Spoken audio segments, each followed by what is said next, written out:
Start whenever. All right. So I did some researching on your career, and I came up with some questions just to get a broader understanding of how you got here and all your experiences as a communications uh, teacher. So the first question I have, so taking your class, some of your classes last year, you spoke about how you have been here your whole life. You grew up here, and how. So I just want to ask you, how has the community impacted you, and how have you impacted this community?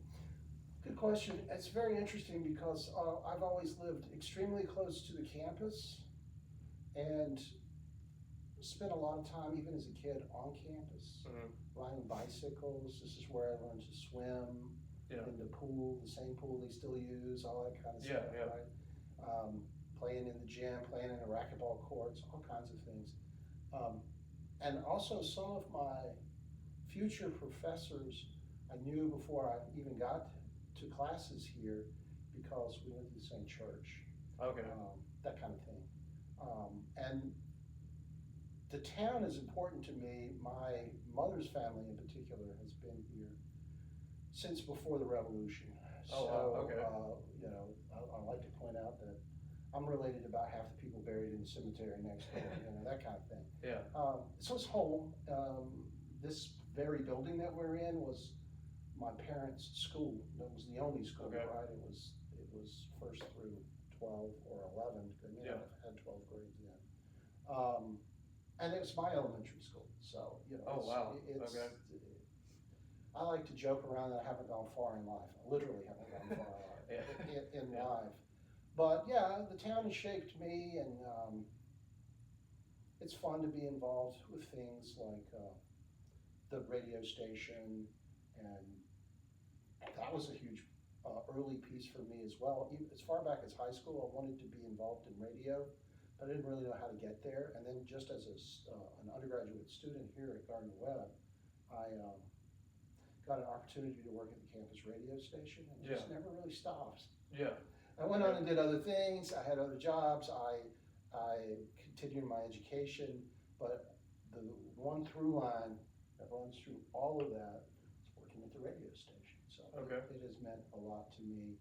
And, I hope I've done some good stuff working with the radio station to give back.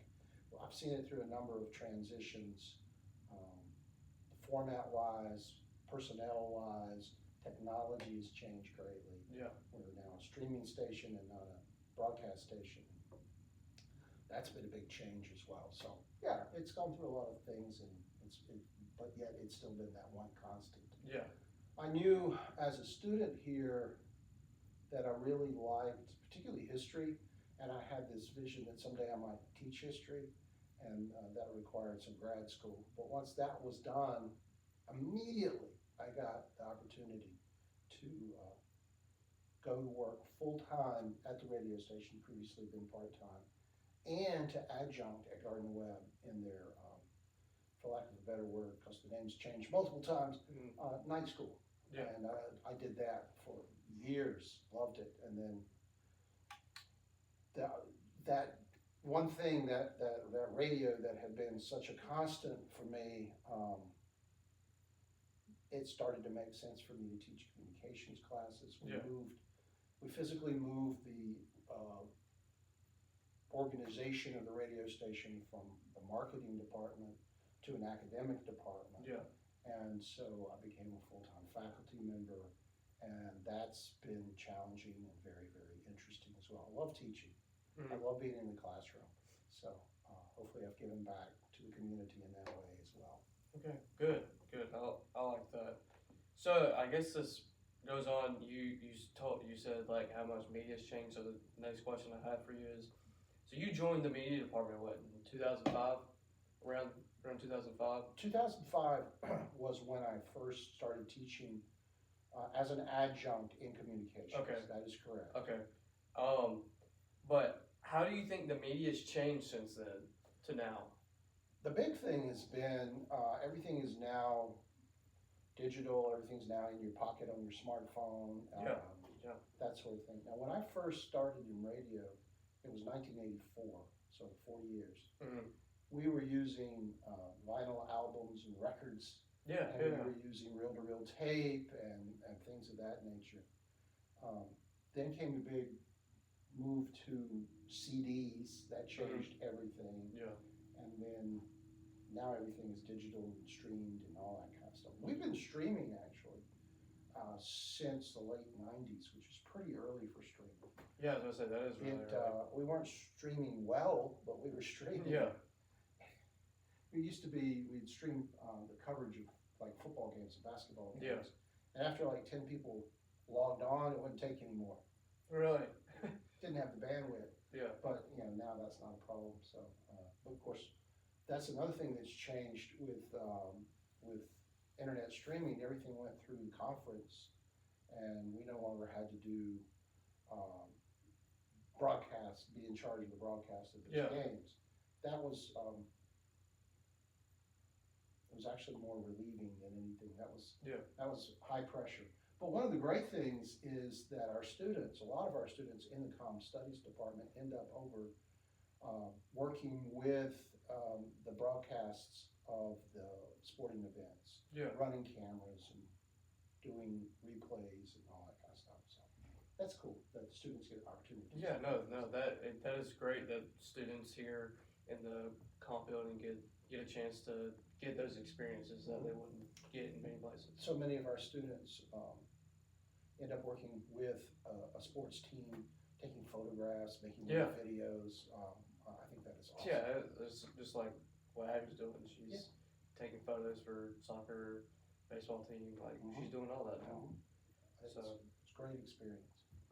So, like you said, you worked in radio. How do you translate your experience with radio to teaching the broad communications? Mm-hmm.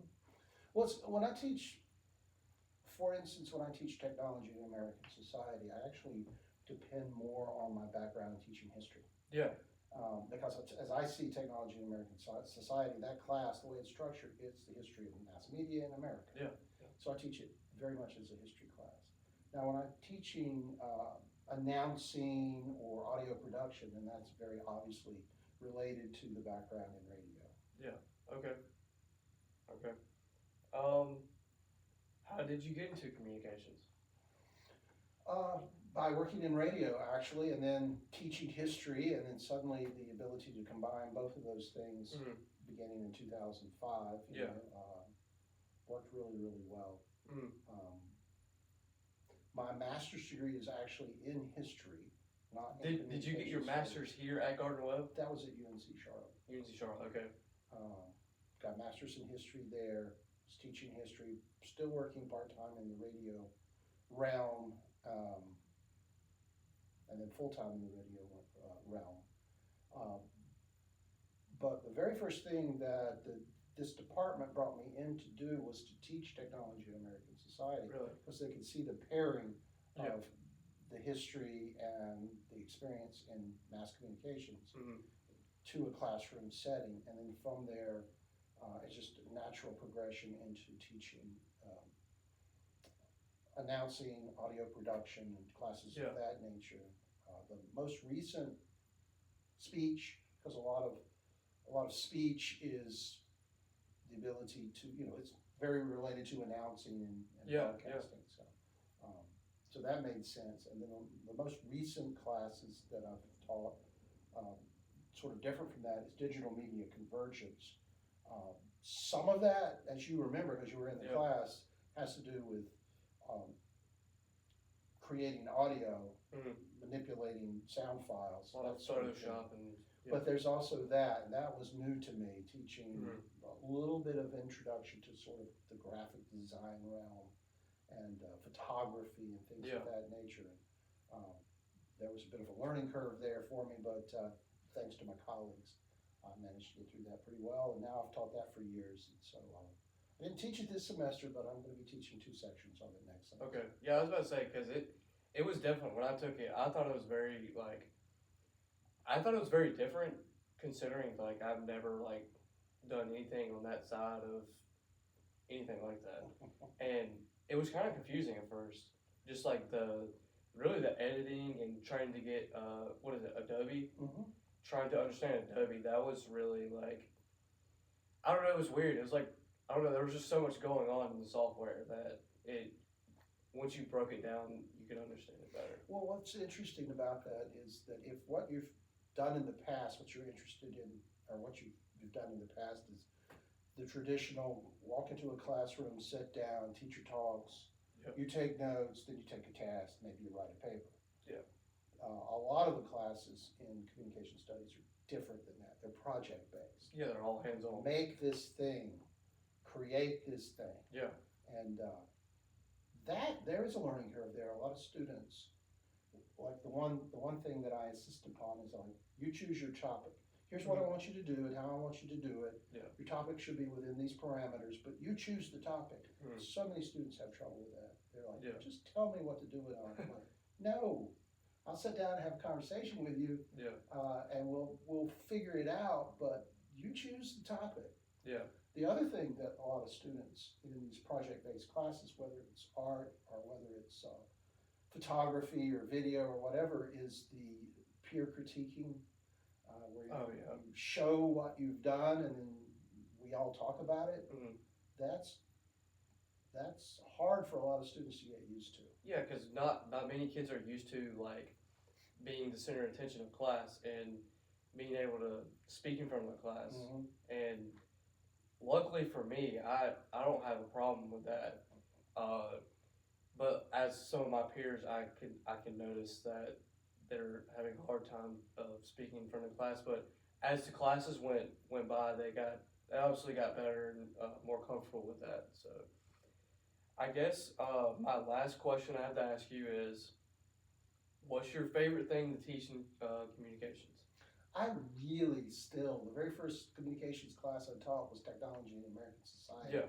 And I still really enjoy that. And I teach it every semester. Like this semester, I'm teaching 3 sections on it. Yeah. And I still just love teaching that class because it combines my interest in media and my interest in history.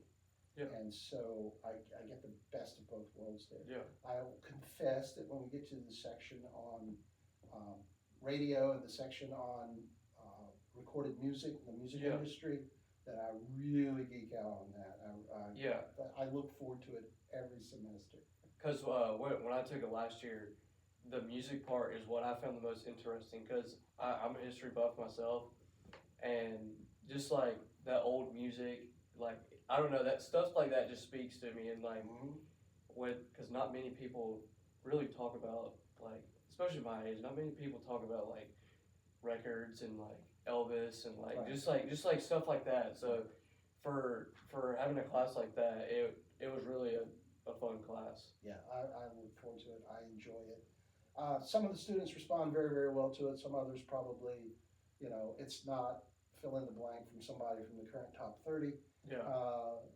And so I don't even understand this music, right? Yeah. I love the ability to just expose them to it, open their eyes to it, realize that the music you're listening to today came from somewhere. It didn't just happen. Yeah. There's a history there, and Yeah. I like being able to introduce students to that. Yeah. I mean, just like how the music that people listen to now, well, the music back then is what started it. Exactly. And not many people think about that. No. One of the things I've always done, being a huge music geek, is that I'll hear something new, something I like. Well, I want to know what influenced it. I want to know where it came from. I want to know the history of this. And then when you start doing that, that takes you back to something else, which takes you back to something else. Exactly. So I often I probably spend more time looking, okay, here's music and here's the history of it. I look backward as much, if not more, than I look forward. Yeah. To where's music going, right? Yeah. So, yeah, that's fun. I like that. Okay, well, I think this has been a pretty good interview. It's been fun. I've enjoyed it. No, I had fun coming up with these questions, and I'm glad now I have a better understanding of where you came from, how you do it. So I just want to say I appreciate you giving me the time to do this, because I'm sure you have a very busy schedule. So I really do appreciate it. My pleasure. Thank you. All right.